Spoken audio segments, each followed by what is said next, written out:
Let me tell you a story.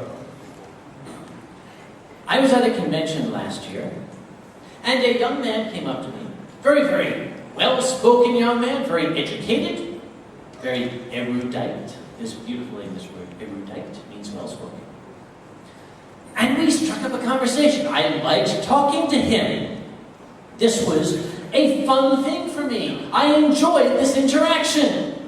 We were having a wonderful time. We were discussing, politics, the state of the world, education, science. This was great. I loved this. I could have spent all day with the man. I had to go get my notes for my story hour, right? So I said, they're in my room. Why don't you come upstairs with me? We'll continue our conversation. So we went upstairs, and I had my notes, and I sat down, and I was talking to him. We were having a wonderful talk, and suddenly, as though a switch had been thrown, he said, do you know what the Baker Act is? I said, the what? He said, the Baker Act. Do you know what it is?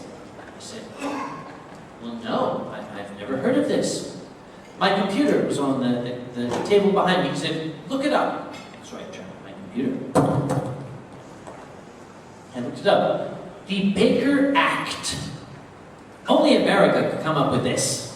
A very controversial law that allows, pay attention now, the Baker Act allows a police officer to arrest and detain a person simply on the suspicion that that person is mentally ill.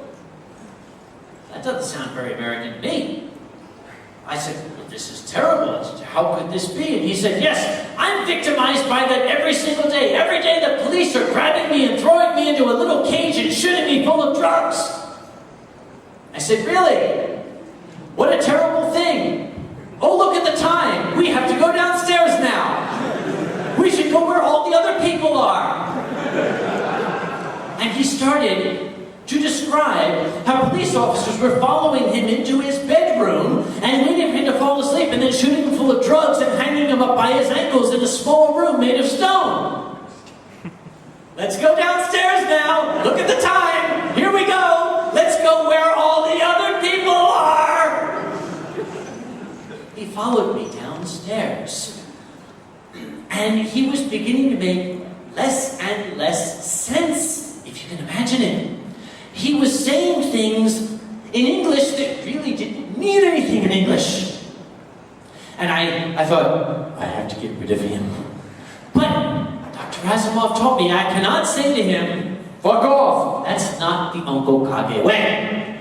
So I said, look, I have to go into the main stage now, which is only open to staff members. I will go in there now all by myself, with you not with me. Thank you very much for talking with me.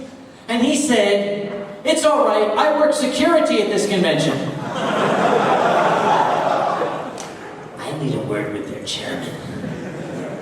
So I went in, and he was starting to rave. The saliva was coming down his chin, and he was...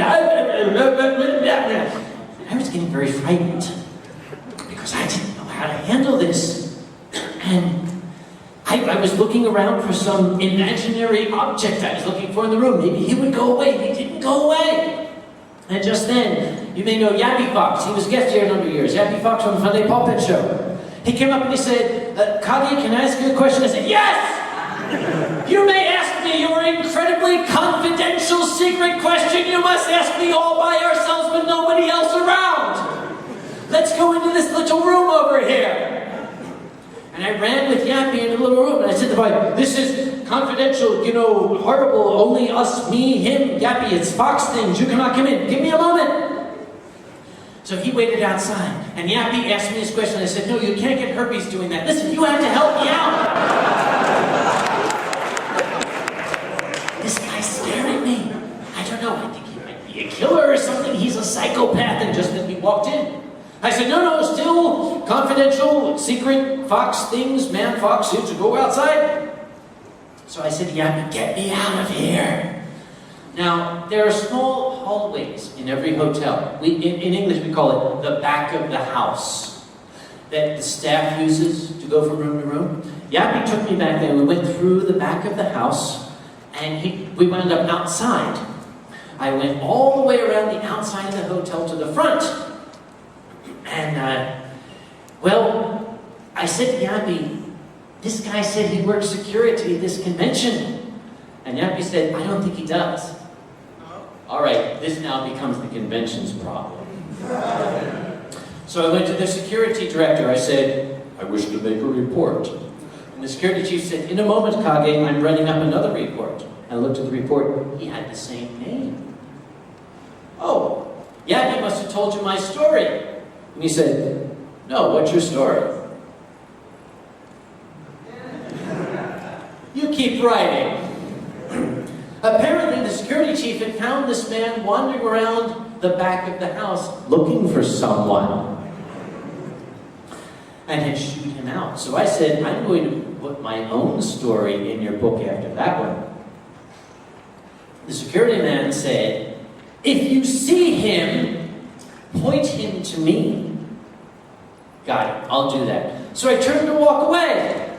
I walked maybe 10 meters away. There was a body lying in the hotel corridor. I was very concerned, and I walked up. Oh, look, it's my special friend. He was lying on his back, and he was quoting verses from the Bible and inserting my name into them. Which is sort of flattering, but very creepy at the same time. So I went, and I turned back to the security guy. The security guy came by, and I said, he's your problem. Not my fault, not my problem, not my con. And I walked around the corner. And somebody came up and said, hi, Kage. And I said, ugh. He said, what's wrong? I said, I'm frightened.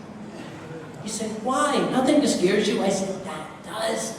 This guy, and just around the corner I heard, ah! My first instinct was to run over and see what the problem was. There was a security guy. No. I hid around that corner while this man screamed and thrashed about and kept shouting Bible verses, and anytime the word God came up, he put my name in. Again, very flattering, but still! And people were gathering around, and I was hiding around the corner, and they were giving me the play-by-play of what's going on. They said, okay, hotel security is here now. And I heard, and God, and Uncle Kage created life, and he created the universe, and he created the earth. I was like, wow.